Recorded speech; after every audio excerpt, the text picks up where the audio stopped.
রমজানকে সামনে রেখে আমদানিকৃত পণ্য খালাসের লাইটারের জাহাজের সংকট কাটাতে উদ্যোগ নিয়েছে সরকার। অভ্যন্তরীণ নৌ পরিবহন খাতে দেখা দেওয়া এই সংকট উত্তরণে নৌ পরিবহন অধিদপ্তর এক জরুরি বৈঠকের আয়োজন করেন। অধিদপ্তরের মহাপরিচালক কমডর মাকসুদ আলমের সভাপতিত্বে অনুষ্ঠিতব্য বৈঠকে চট্টগ্রাম বন্দর কর্তৃপক্ষ, BIWTA, খাদ্য অধিদপ্তর, জাহাজ মালিক এবং আমদানিকারকদের প্রতিনিধিরা উপস্থিত ছিলেন। বৈঠকে বিশ্বের নানা দেশ থেকে আসা পণ্য বোঝাই মাদার ভেসেল থেকে পণ্য খালাসে গতি আনতে একটি অ্যাকশন প্ল্যান তৈরি করার কথা বলেন। সাংবাদিকদের প্রশ্নের জবাবে কমডর মাকসুদ আলম বলেন, যেখানে আউটার অ্যাঙ্কারেজে মাদার ভেসেল থাকার কথা হচ্ছে 15 থেকে 22টা, সারা বছর এরকমই থাকে, বাট হঠাৎ করে মাদার ভেসেল দেখা গেল 44টা রয়েছে। তো 44টা মাদার ভেসেলকে আনলোড করতে গেলে আমাদের যে পরিমাণে লাইটারেজ জাহাজগুলো নর্মালি লাগে তার চেয়ে ডবল পরিমাণ প্রয়োজন। তো এখন দেখা যাচ্ছে যে অনেক ইম্পোর্টার সামনে রমজান উপলক্ষে বা বাংলাদেশের রিকোয়ারমেন্টের কারণে খাদ্যশস্য প্রচুর আমদানি করেছে।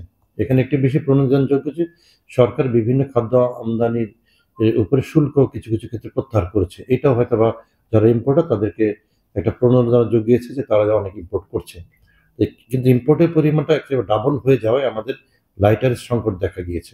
এখানে দেখা যাচ্ছে যে অনেক ইম্পোর্টার তাদের নিজস্ব ওয়্যার হাউস নাই এবং এমনকি আনলোড করার মতো তাদের যথাযথ আধুনিক ব্যবস্থা নাই, যার ফলে তারা যে সমস্ত লাইটার জাহাজ নিয়েছে এবং ওই লাইটার জাহাজগুলো থেকে তারা পণ্য খালাস করছে না এবং তারা লাইটার জাহাজগুলোকে ফ্লোটিং ওয়্যার হাউস হিসেবে ব্যবহার করছে এবং পরবর্তীতে এইটা অন্যান্য যে ইম্পোর্টার তাদের উপরে চাপ সৃষ্টি করছে, যার ফলে অন্যান্য ইম্পোর্টাররা মাদার ভেসেল থেকে লাইটারেজ করার জন্য যথেষ্ট লাইটার ভেসেল পাচ্ছে না। এটা যদি এভাবে চলতে থাকে, ইতিমধ্যে আপনারা শুনে থাকতে পারেন যে আমাদের চট্টগ্রাম পোর্টে যে পণ্যের যেই পার টন যে ক্যারিং সেটা কিন্তু অনেক বেড়ে গিয়েছে, $3-4 ইতিমধ্যে বেরিয়ে গিয়েছে। তাছাড়া যদি লাইটার জাহাজ পাওয়া না যায় তাহলে আমাদের যে মাদার ভেসেলগুলোকে এখানে যে ওয়েটিং টাইমের কারণে বাংলাদেশকে অনেক অর্থ গুনতে হয়, ড্যামারেজ দিতে হয় এবং এই ড্যামারেজটা আলটিমেটলি গিয়ে যারা ভোক্তা, একেবারে রুট লেভেল যারা ভোক্তা তাদের উপরে গিয়ে কমবে। অর্থাৎ বাংলাদেশ যদিও অনেক খাদ্যশস্য আমদানি করেছে, ইট ইজ টোটালি মানে ওভারঅল পিকচারে ইট ইজ অ্যাভেলেবল, বাট দেখা যাবে অ্যাভেলেবল সত্ত্বেও প্রান্তিক পর্যায়ে গিয়ে এই কস্টটা বেড়ে যাবে।